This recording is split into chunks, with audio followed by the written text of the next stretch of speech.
Selamat pagi Bapak Ibu Saudara. Saya percaya, saya yakin Bapak Ibu Saudara semua merasakan kebaikan Tuhan, merasakan pemeliharaan Tuhan. Pagi hari ini kita akan sama-sama belajar kebenaran firman Tuhan, merenungkan kebenaran firman Tuhan dari 1 Raja-Raja 19 ayat 4 sampai yang ke-8. Saya akan bacakan untuk Bapak Ibu Saudara. Tetapi ia sendiri masuk ke padang gurun sehari perjalanan jauhnya, lalu duduk di bawah sebuah pohon ara.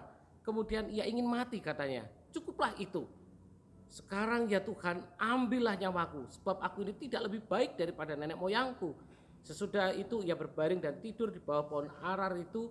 Tetapi tiba-tiba seorang malaikat menyentuh dia serta berkata kepadanya, bangunlah, makanlah. Ketika ia melihat sekitarnya, maka pada sebelah kepalanya ada roti bakar dan sebuah kendi berisi air. Lalu ia makan dan minum, kemudian berbaring pula. Tetapi malaikat Tuhan datang untuk kedua kalinya dan menyentuh dia serta berkata, bangunlah, makanlah. Sebab kalau tidak, perjalananmu nanti terlalu jauh bagimu. Maka bangunlah ia, lalu makan dan minum. Dan oleh kekuatan makanan itu ia berjalan 40 hari 40 malam lamanya sampai ke gunung Allah, yakni gunung Horeb. Amin. Bapak Ibu Saudara, kita melihat bagaimana keadaan Elia yang mengalami depresi yang begitu akut karena ancaman Isabel sehingga dia melarikan diri. Elia rupanya melupakan penyertaan Tuhan saat Elia melawan 400 nabi-nabi Baal. Elia lupa bagaimana Tuhan menolong dia, bagaimana pembelaan Tuhan. Dan saudara, kita melihat dari bacaan kita tadi bahwa rupanya Elia ingin bagian yang enaknya saja. Dia tidak mau berjuang di dalam masalah yang dihadapi, tetapi justru dia malah minta mati. Dalam 1 Raja-Raja 19 ayat ke-4 dia ngomong, lebih baik aku mati sekarang. Kenapa? Karena rasanya percuma berjuang, ada keputusasaan. Kenapa Elia bisa sampaikan ini? Kenapa Elia ingin mati saja? Rupanya Bapak Ibu, Elia berpikir Tuhan tidak lagi memperhatikan dia. Tuhan tidak lagi menolong kehidupan dia. Saudara-saudara yang dikasihi Tuhan, dalam kondisi yang Elia alami, dalam kondisi tekanan yang Elia alami, apakah Allah berdiam diri melihat kondisi Elia yang demikian? Apakah Allah menutup mata melihat kondisi Elia yang demikian? Tidak. Rupanya Allah tidak tutup mata. Ketika Elia mengalami kondisi yang depresi yang begitu luar biasa, Bapak Ibu, Tuhan tetap memperhatikan. Saat Elia merasa sendiri di padang gurun, tidak ada yang memperhatikan seorang pun, Allah sebenarnya sedang memperhatikan Elia dengan penuh kasih. Dia tetap memperhatikan Elia. Bahkan Bapak Ibu Saudara, Elia bukan saja diperhatikan oleh Tuhan.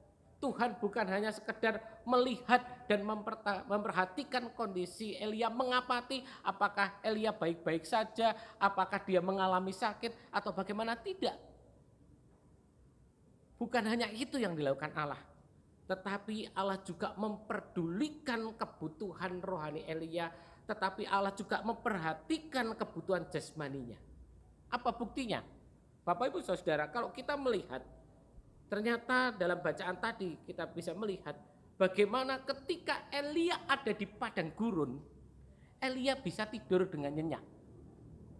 Bapak Ibu Saudara, padang gurun adalah satu kondisi yang berbahaya. Ada banyak binatang buas di sana, ada banyak ular berbisa di sana, bahkan ada penyamun di sana, ada perampok yang ada di sana. Tetapi Alkitab mengatakan bahwa Elia bisa tidur. Dan tidurnya pulas. Kenapa? Karena sampai malaikat membangunkan. Kalau Elia bisa tidur di kondisi yang tidak mengenakkan, itu terjadi karena pemeliharaan Tuhan. Bagaimana Tuhan melindungi Elia. Dan saudara-saudara, bukan hanya Elia bisa tidur dengan nyaman, bukan saja Elia bisa tidur dengan enak, tetapi Allah juga siapkan berkat untuk perutnya. Allah siapkan apa? Allah siapkan roti panggang. Roti bakar di dalam Alkitab adalah roti panggang yang dipanggang di atas api, dan bukan hanya roti, tetapi juga air minum. Nah, Bapak Ibu, saya sempat berpikir, Kenapa sih Allah nggak nyiapkan makanan yang lain begitu? Kenapa hanya disiapkan roti panggang yang dipanggang dan sekendi air begitu?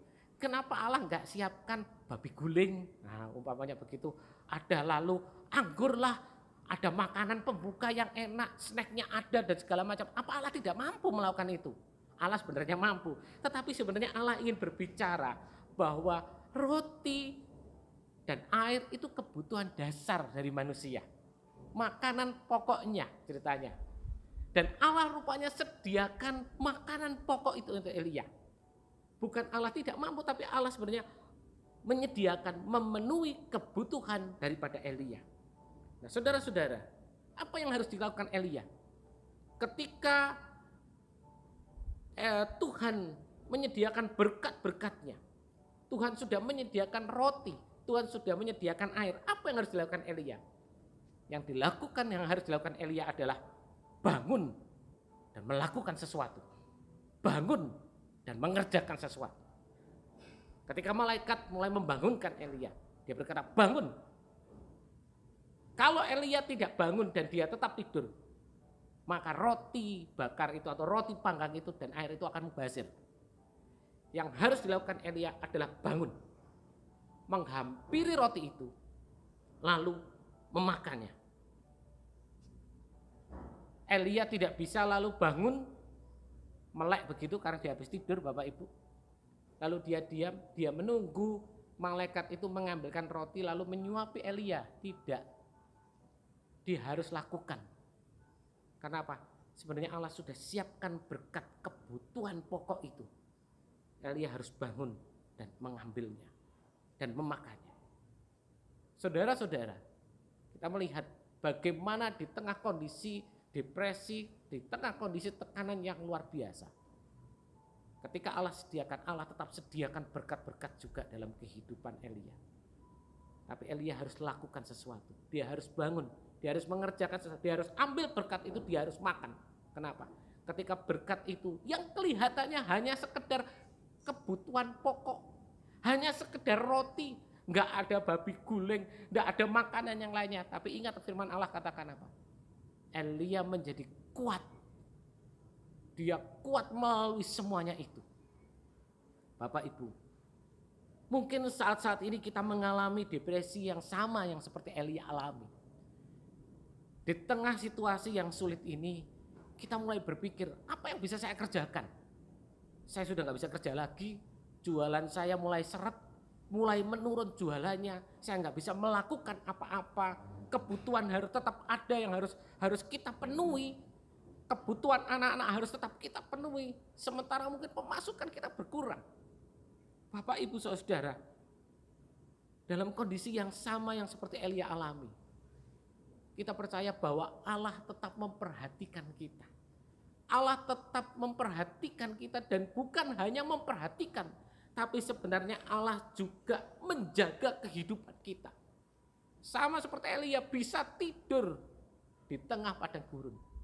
Demikian juga Allah menjaga kehidupan kita di padang gurun dunia ini yang kondisinya memang tidak mengenakan. Dia tetap menjaga kehidupan kita. Dan saudara-saudara, bukan hanya menjaga. Allah kita adalah juga Allah yang memperhatikan kebutuhan-kebutuhan kita. Dia juga berikan kebutuhan-kebutuhan dasar dalam kehidupan kita. Supaya apa? Supaya kita tetap kuat melewati keadaan yang demikian. Kita tidak tahu kapan situasi ini berakhir. Tetapi Bapak Ibu, bahwa penjagaan Allah, ketika Allah memberikan kebutuhan-kebutuhan dasar, Dia punya maksud supaya apa? Supaya kita kuat melewatinya. Dan Bapak Ibu, apa yang harus kita kerjakan dengan berkat yang sudah Allah sebenarnya siapkan dalam kehidupan kita? Kita harus bangun. Bangun dari ketakutan kita. Bangun dari kecemasan kita. Kita juga harus bangun. Bangun apa? Bangun kembali iman percaya kita kepada Tuhan. Dalam situasi seperti ini, bangun kembali iman percayamu kepada Tuhan. Kita juga harus bangun. Bangun apa? Bangun hubungan kita kembali dengan Tuhan. Bangun hubungan kita lebih dekat lagi dengan Tuhan. Dan saudara, ambil berkat itu. Ambil berkat yang sudah Tuhan siapkan. Lakukan sesuatu yang bisa kita kerjakan. Jangan cuma diam saja, tapi aktiflah, lakukan sesuatu. Apa yang bisa kita kerjakan? Mungkin sesuatu yang sederhana kelihatannya, seperti kebutuhan dasar, sederhana, nggak ada yang lainnya. Tapi lakukan itu. Karena sebenarnya disitulah Allah sudah siapkan berkat dalam kehidupan kita. Disitulah sebenarnya ada pemeliharaan Tuhan. Disitulah sebenarnya ada penyediaan Tuhan dalam kehidupan kita. Kalau kita mau ambil berkat Tuhan itu dalam kehidupan kita. Kalau kita mau apa? Raih berkat itu. Lakukan sesuatu. Karena Tuhan sudah memperhatikan kita. Tuhan tetap menjaga kehidupan kita. Dan Tuhan tetap memenuhi kebutuhan-kebutuhan kehidupan kita. Asal kita mau bangun. Dan kita mau ambil berkat Tuhan itu di dalam kehidupan kita. Mari kita berdoa. Kami mengucap syukur Tuhan buat pagi hari ini Tuhan.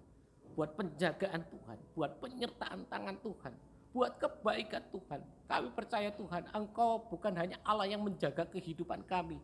Tetapi Engkau adalah Allah yang memelihara kehidupan kami.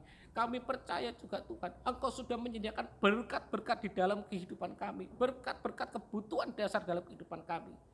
Hari ini kamu mau belajar Tuhan, untuk kami bangun Tuhan. Bangun dari kecemasan kami, bangun dari ketakutan kami. Kami kembali kepingin bangun kembali iman kami, percaya kami kepada Engkau. Kami ingin kembali bangun Tuhan, untuk kami boleh punya hubungan yang lebih baik, lebih intim dengan Engkau. Terima kasih Tuhan, terima kasih. Kami percaya Tuhan, Tuhan sudah siapkan berkat-berkat Tuhan di dalam kehidupan kami. Terima kasih. Kami juga berdoa Tuhan saat ini Tuhan, untuk pemerintah, untuk negara kami Tuhan. Engkau tolong Tuhan menghadapi situasi yang sulit ini Tuhan. Menghadapi wabah ini Tuhan. Berikan hikmat yang daripada Engkau Tuhan. Untuk mereka bisa mengatasinya Tuhan. Setiap mereka yang bertugas Tuhan. Tim medis yang bertugas. TNI Polri yang bertugas. Pemerintah-pemerintah yang sedang bertugas saat ini. Tuhan berikan hikmat penyertaan daripada Engkau. Tuhan juga melindungi Tuhan setiap sidang jemaat-Mu Tuhan. Yang saat ini Tuhan sedang menonton Tuhan. Baik mungkin yang tidak menonton Tuhan. Tuhan lindungi mereka, Tuhan jagai mereka. Memberkati kami semua Tuhan. Memberkati pekerjaan kami. Memberkati keluarga kami. Memberkati Tuhan anak-anak kami Tuhan. Terima kasih Yesus, terima kasih. Kami mengucap syukur Tuhan. Sepanjang hari ini Tuhan, kami akan alami, kami akan nikmati penjagaan pemeliharaan Tuhan. Kami akan nikmati berkat-berkat yang sudah Tuhan siapkan dalam kehidupan kami. Terima kasih Yesus, terima kasih. Kami mengucap syukur di dalam nama Tuhan Yesus. Kami mengucap syukur dan berdoa. Haleluya. Amin.